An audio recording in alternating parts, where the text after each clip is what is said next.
नमस्कार, आपका स्वागत है हमारे चैनल कॉस्मिक एनर्जी में। आपको अपने इष्ट देवता की शक्ति महसूस करना चाहते हैं तो आप हमारे बताए अनुसार 5 कार्य करें।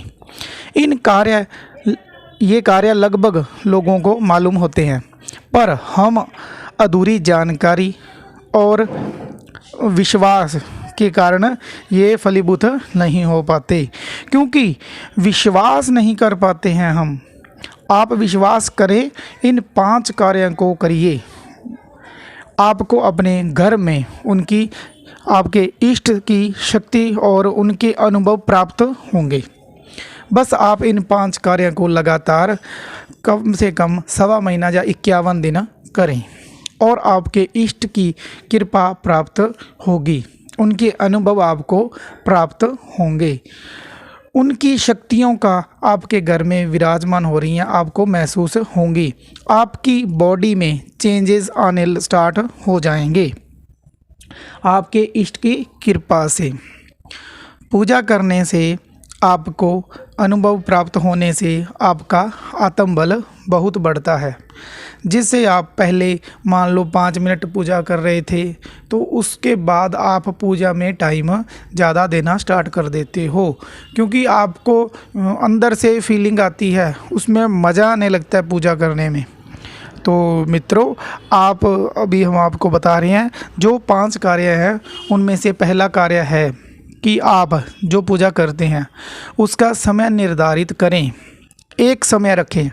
मान लो सुबह का 7 बजे का समय रखा है तो आपने उसको हर रोज़ 7 बजे ही करना है।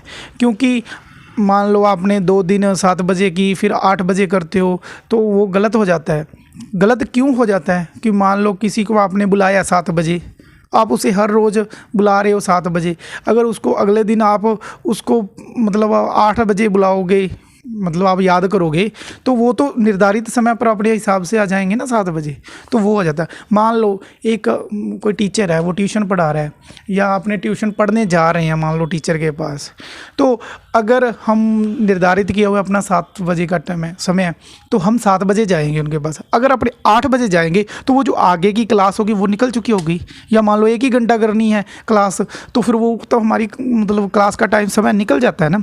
तो उसी तरह है कि समय का निर्धारण किया होना चाहिए। उसी टाइम पर पूजा करें जो आपने एक टाइम फिक्स कर रखा है, चाहे आप सुबह का करें चाहे शाम का करें, उनमें से एक टाइम फिक्स करना ही करना है आपने, तो जिससे कि आपको उनसे कृपा प्राप्त हो।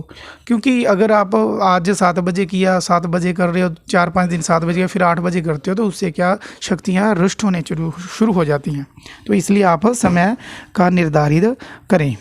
दूसरा कार्य है, पूजा घर में अपवित्र वस्तुएं नहीं रखनी चाहिए।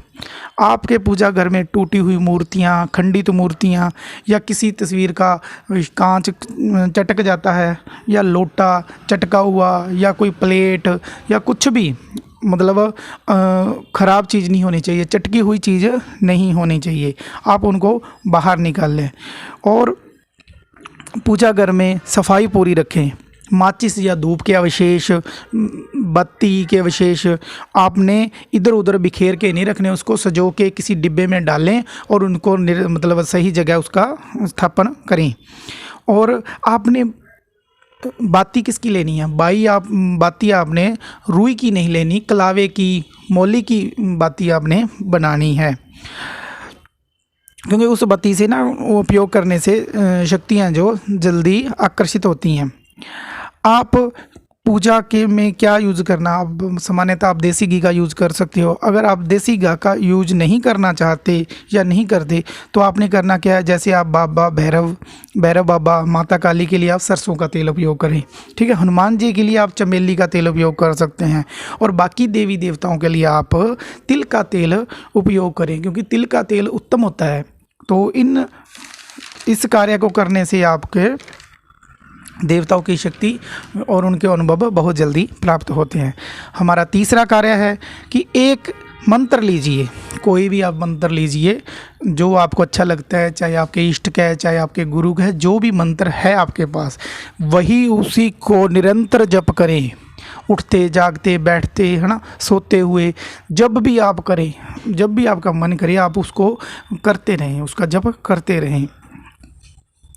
आप किसी के मंत्र भी ले सकते हैं, किसी भी मंत्र को ले सकते हैं। आप अपने इष्ट का मंत्र जप करें, या सिर्फ मतलब करना क्या है, सिर्फ एक ही मंत्र करना है, मतलब चाहे कौन सा भी ले लो आप, बस करना एक ही मंत्र है। ऐसे नहीं कि आज वो कर रहे हैं कल वो कर रहे हैं, वो नहीं करना आपने, निरंतर एक ही मंत्र लेना है। और सबसे उत्तम मंत्र होता है शिव भगवान का ओम नमः शिवाय ओम का, आप जप कर सकते हैं।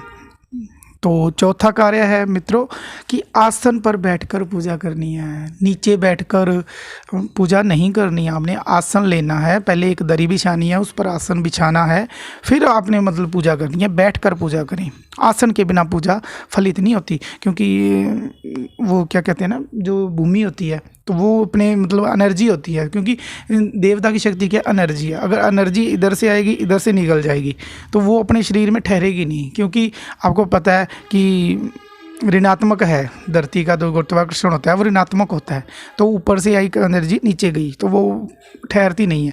तो आपने सबसे उत्तम कौन सा होता है, कुशाकासन जो सबसे उत्तम होता है, और बाकी आप अलग अलग रख सकते हो। जैसे हनुमान जी व माता काली, दुर्गा के लिए, दुर्गा माता के लिए आप लाल आसन का उपयोग कर सकते हैं। श्री हरि विष्णु के लिए आप पीले आसन का उपयोग कर सकते हैं। भगवान शिव के लिए आप सफ़ेद आसन का उपयोग कर सकते हैं, या कोई भी लाइट कलर ले लो, पिंक कलर ले लो, गुलाबी कलर का, हल्का गुलाबी कलर होता है वो सभी में चल जाता है, तो आप उसका उपयोग करें। आसन के बिना पूजा नहीं करनी, तो आपने आसन जरूर लेना है।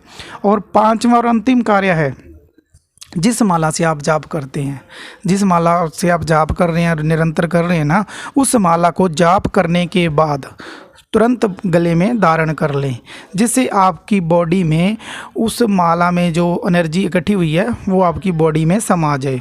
कुछ लोग बोलते हैं कि जिस माला से जाप करना होता है उसको गले में धारण नहीं करना होता। तो आपको बताऊं कि ज्ञान की दो सतह होती हैं, एक जो किताबी ज्ञान होता है, दूसरा जो आपने खुद महसूस किया होता है, आपका अनुभव होता है।